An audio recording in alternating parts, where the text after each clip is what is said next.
Elma, aku tuh pengen bantu suamiku yang lagi kesulitan pekerjaan dan kondisi keuangannya. Tapi aku tuh bingung banget teh harus mulai dari mana. Apa ya yang harus aku lakukan teh? Sekarang yang kerasa sama teteh gimana? Bingung. Kerasa sempit nggak sih teh? Resah karena kan melihat suami juga down. Ya. Kelihatan gak semangat. Kebanyakan perempuan mengira kalau laki-lakinya, kalau suaminya itu sedang kesulitan keuangan, finansial, sampai sulit memenuhi kebutuhan rumah tangga. Kebanyakan perempuan mengira dia juga harus ikut kerja. Ini saya cerita dulu ini ya, paradigma umumnya perempuan. Sehingga kadang mereka sampai, wah gimana caranya lah, dalam 24 jam saya sempat kerja dan mendatangkan uang.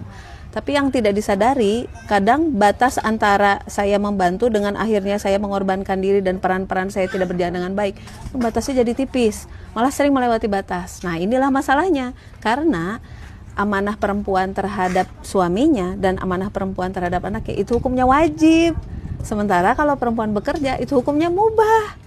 Dan bahkan ketika sang suami itu kesulitan keuangan, itu tidak menjadikan sang istri jadi jatuhnya kewajiban, jadi jatuh wajib untuk membantu suami. Jadi kita harus pahami dulu mindset itu. Nah, jadi kalau berarti saya tidak wajib membantu suami ya, saya tetap wajibnya menjadi makmum dan mendampingi anak-anak, itu yang wajib ya. Iya betul, kita tidak boleh menomorsatukan yang mubah di atas yang wajib, itu dulu ya. Kedua, kalau tentang rezeki, sebenarnya begitu orang menikah, Allah itu sudah tetapkan rezekinya buat mereka, dan Allah berjanji menikah itu akan membuat jadi kaya. Jadi nggak mungkin kita tuh jadi miskin. Ingat itu dulu itu di mindset. Ini miskin gak akan selamanya, karena Allah berjanji orang menikah bakal jadi kaya. Nah, jadi rezeki itu sudah ada untuk pasangan suami istri ini. Kalau sang istri bekerja, itu tidak menambah rezeki. Itu hanya memecah rezeki tadi kedua akun berbeda, akun suami dan akun istri. Jadi itu artinya bahkan istri yang bekerja sekalipun, kalau istrinya resign, itu tidak mengurangi rezeki. Tapi akunnya disatukan. Rezekinya yang tadinya terpisah kedua akun, jadi satu akun. Jadi kalau Anda memilih bekerja untuk membantu suami, sebenarnya secara prinsip dan secara esensi itu tidak membantu menambah biaya dan tidak membantu menambah finansial. Loh, jadi bantunya gimana?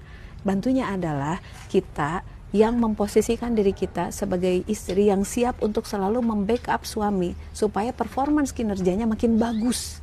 Dan seiring performance kinerja suami semakin bagus, maka akan semakin mudah menjemput nafkah yang sudah Allah janjikan. Contoh nih ya, saya pernah lihat ini sebuah video dibuat oleh seorang suami. Dia cerita bahwa sebelum saya menikah, saya tidak menduga bahwa pekerjaan saya akan menjadi pemulung. Dan ketika dia jadi pemulung, sesudah menikah, dia bertanya pada istrinya, malu nggak punya suami sebagai pemulung? Enggak, biasa aja, kan halal. Halalnya itu yang bikin saya bangga. Nah ternyata kalimat itu saja, si istri belum membantu ya, kalimat itu saja menguatkan suami untuk mau bekerja lebih keras, memulung lebih banyak, ke tempat yang lebih luas. Dan dia tetap melakukan pekerjaan utamanya sebagai pemulung. Semakin banyak yang dia pulung, akhirnya dia bisa ngumpulin sebagai bos lapak gitu ya, ngumpulin kardus di sini, ini di sini, di sini. Istrinya ikut membantu, aku rapihin ya. Nah akhirnya lama-lama dia kemudian ikut merangkul pemulung-pemulung yang lain. Dan sekian belas tahun mereka berkeluarga dan bahkan punya anak sekalipun, kalau si istrinya ditanya, Bu, pekerjaan suaminya apa? Pemulung. Kalau dilihat dari ukuran finansial, apakah mereka kaya? Sebenarnya tidak.